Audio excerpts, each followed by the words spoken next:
Whoa, look at all those elk.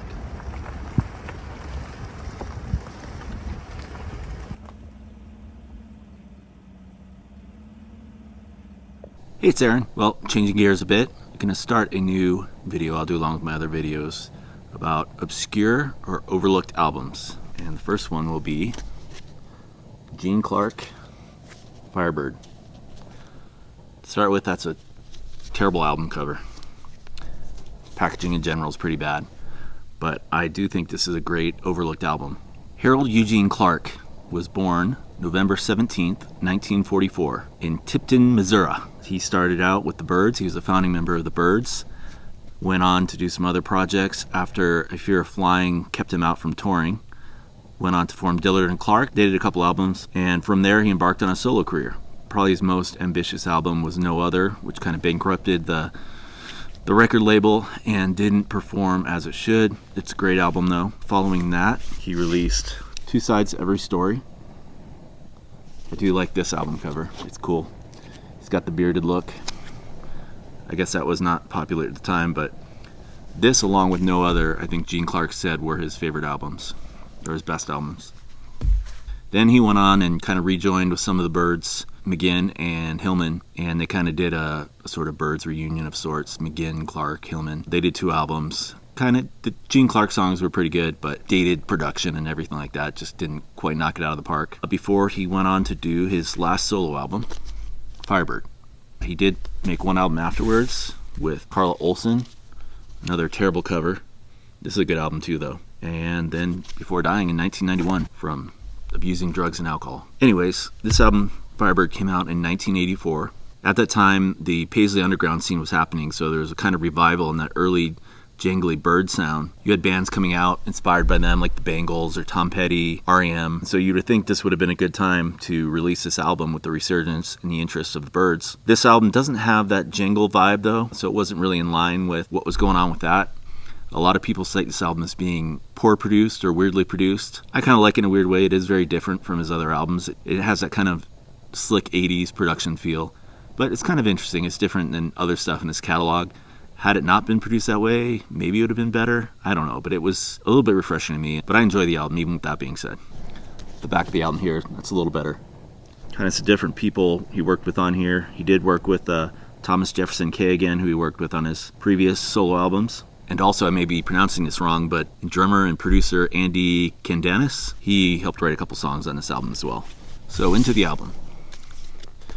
The first song is a total reworking of Tambourine Man, which was written by Bob Dylan and also made famous as well by the Byrds' rendition of it. The Bob Dylan version is great. The Byrds came out with theirs a year later, stripped it down a bit. There's only one of the 4 verses from the original in the Byrds version, but the harmonies are sweet and it is a great classic song. But on this, the interesting thing, so the original Bob Dylan version has 4 verses. Like I said, the Byrds only took one of the verses out of there.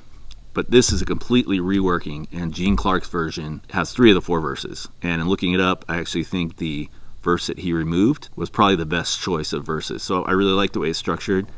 It is completely reworked. Starts out with piano, does have that 80s guitar vibe. I think it works. I think it's a good version of it. I also think the sound of this album is kind of interesting because it does have a hint of country, but it reminds me more of what would come later with sort of late 80s, early 90s country sound, like that kind of Vince Gill sound, which maybe was ahead of its time.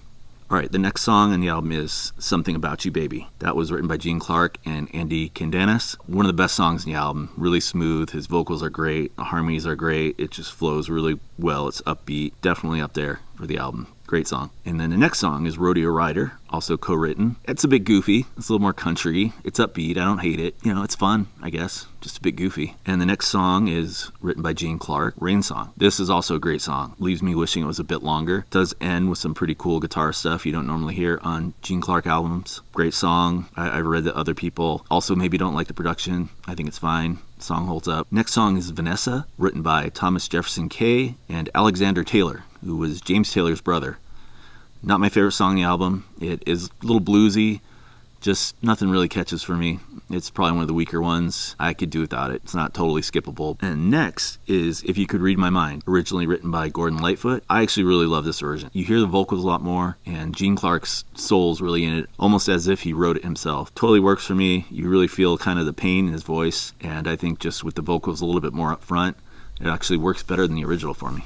And the next is a Gene Clark original, but he originally performed it with the Byrds. Feel a whole lot better. It's a great song. It holds up on here. Byrds version is probably better, but it's, he's trying a new take on it. And ironically enough, even though this album didn't perform well, Tom Petty would make this song even more famous about 4 years later when he came out with Full Moon Fever and covered it, and it was a huge hit. The next song is Made for Love. I think it had potential to be a great song. It is a good song. It's Gene Clark written. I feel like this one is one on the album that could be stripped down. It does suffer from the overproduction a bit. It's just, I just picture it being more of an acoustic song, which there's not really any of that on this album, which is kind of unique to this album. But it's a good song. I just think it could be better. And lastly is Blue Raven, which I think is a great song. I don't normally like flute, and there is extreme flute on this song, so I don't know why it still works for me. I think just the song is so strong, and the chorus is this time the raven's not silver, this time the raven's blue. So I'm thinking that must be a take on his Silver Raven from No Other. Also a great song, but yeah, maybe it could be better without the flute, but it's not killing me here because the song is so good. Anyways, it's a shame this album didn't do better for him. It came out on the Tacoma label. He was known not for being hard to work with, I guess, at this time, but not reliable. So I think he had trouble getting a deal, and this album was not promoted the way it should have been. They could have tightened up the artwork and marketed it better, and it could have been a better placement in Gene Clark's catalog. But anyways, you can find this pretty easily, and it's a fun album. It's a good album. I think it holds up in Gene Clark's catalog, and I enjoy it just because it's different. And yeah, that's about it. I'm going to try to do more of these. I have a lot of records I want to talk about and that I think are just kind of unsung heroes or interesting to talk about. But anyways, let me know what you think about this album in the comments. And thanks for watching.